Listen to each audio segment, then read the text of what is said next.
Deus, o Pai, ressuscitou a Jesus Cristo dentre os mortos, para que esteja no Senhor a nossa fé e esperança. Aleluia. Prezados irmãos e irmãs, quarta-feira da quinta semana da Páscoa, a palavra certa na hora certa. A leitura é dos Atos dos Apóstolos 15, de 1 a 6. O Salmo é o 121. Que alegria quando me disseram, vamos à casa do Senhor. O Santo Evangelho é segundo São João 15, de 1 a 8.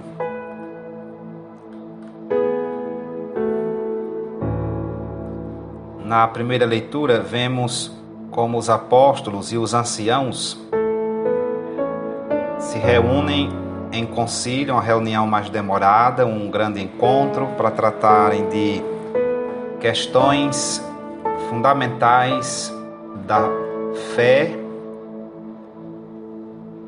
do cristianismo, o novo movimento e o que este traz com suas novidades e que devem essas novidades serem acolhidas, cridas e vividas, pois são elas que nos ligam a Cristo, a videira verdadeira. Então eles reunidos examinam tudo.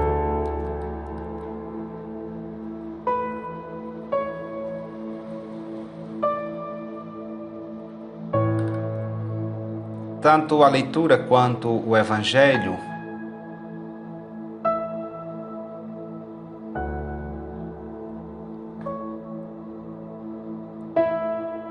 tratam de questões que, se não forem bem observadas, até parecem não existir.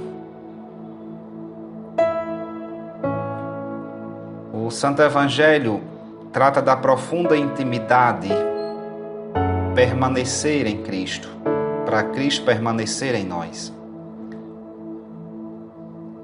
A leitura trata de questões legais.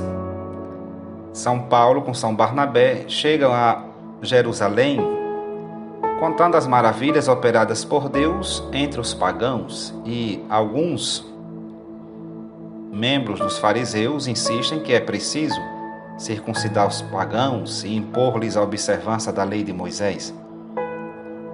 Então, a ligação entre as duas leituras, a leitura e o Evangelho, nos faz compreender que quando recorda as palavras de Jesus, tal como o ramo não pode dar fruto por si mesmo, mas só permanecendo na videira, assim também acontecerá convosco, se não permanecerdes em mim.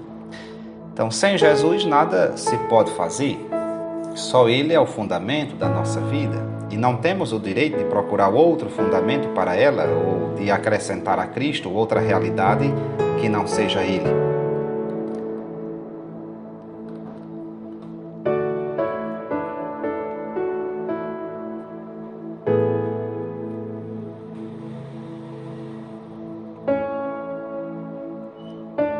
Por isso, a leitura, ela apresenta uma grande angústia por parte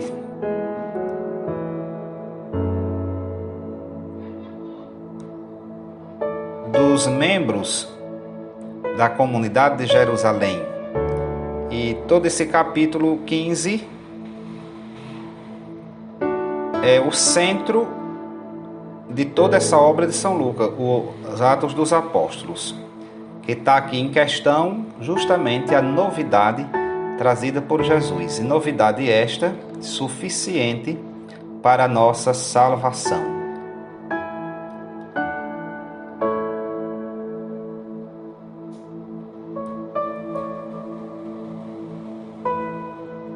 Permanecer agarrados à videira.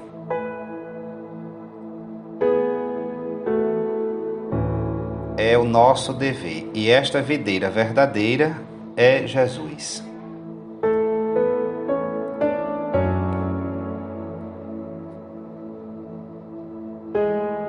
Da carta a Diogneto, do século II. Os cristãos no mundo. Abro aspas. Os cristãos não se diferenciam dos outros homens, nem pela prática, nem pela língua, nem por um gênero de vida especial. de fato, não moram em cidades próprias, nem usam linguagem peculiar. A sua vida nada tem de extraordinário. A sua doutrina não procede da imaginação fantasista de espíritos exaltados, nem se apoia em qualquer teoria simplesmente humana, como tantas outras. Moram em cidades gregas ou bárbaras, conforme as circunstâncias de cada um. Seguem os costumes da terra, quer no modo de vestir, quer nos alimentos que tomam, quer em outros usos. Mas o seu modo de viver é admirável e passa, aos olhos de todos, por um prodígio. Habitam em suas pátrias, mas como de passagem. Têm tudo em comum como os outros cidadãos, mas tudo suportam como se não tivessem pátria. Todo país estrangeiro é sua pátria, e toda pátria é para eles terra estrangeira. Casam-se como toda gente e criam seus filhos, mas não rejeitam os recém-nascidos. Têm em comum a mesa, não o leito. São de carne, porém não vivem segundo a carne. Moram na terra, mas sua cidade é no céu. Obedecem às leis estabelecidas, mas com seu gênero de vida superam as leis. Amam a todos e por todos são perseguidos. Condenam-nos sem os conhecerem.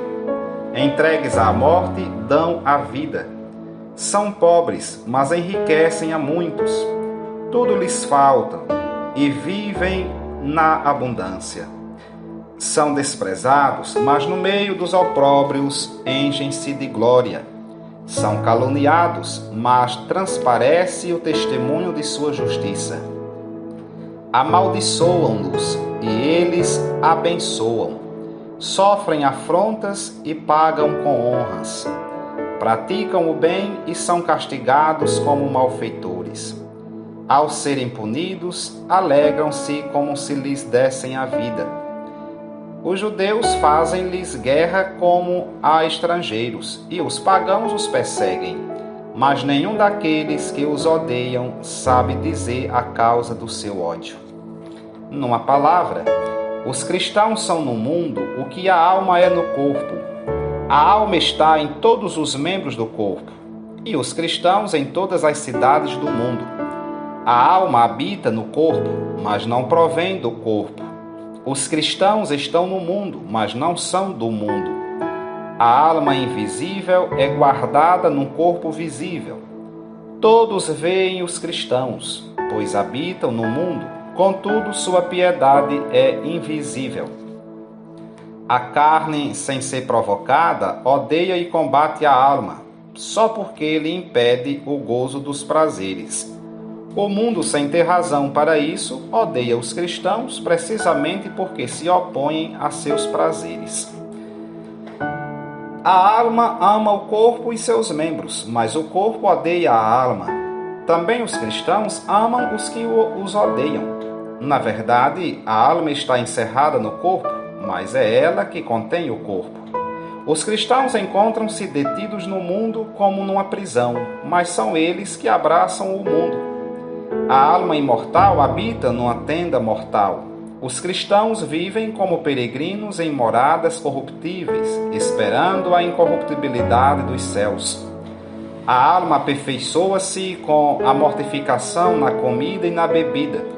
Os cristãos, constantemente mortificados, veem seu número crescer dia a dia. Deus os colocou em posição tão elevada que lhes é impossível desertar. Fecho aspas. É mês de maio, somos ajudados pela Virgem Maria a contemplar, a acolher, a amar, a nos ligar a Jesus Cristo, a única videira que dá vida. Aproveitando da novena mariana nesse mês de maio, peçamos à Virgem Santíssima que nos ajude a aperfeiçoar nossa união com Jesus Cristo. Ele é o princípio e o centro da nossa vida. Com Ele vivemos, sem Ele morremos. É Ele que nos envolve, no rio imortal da vida divina, que é Ele que nos leva ao oceano divino e sem limites, onde jamais se põe o sol. Que possamos, a exemplo da Virgem Maria, reconhecer, saber e viver que sem Cristo nada somos. Com Cristo somos tudo. Louvado seja nosso Senhor Jesus Cristo, para sempre seja louvado.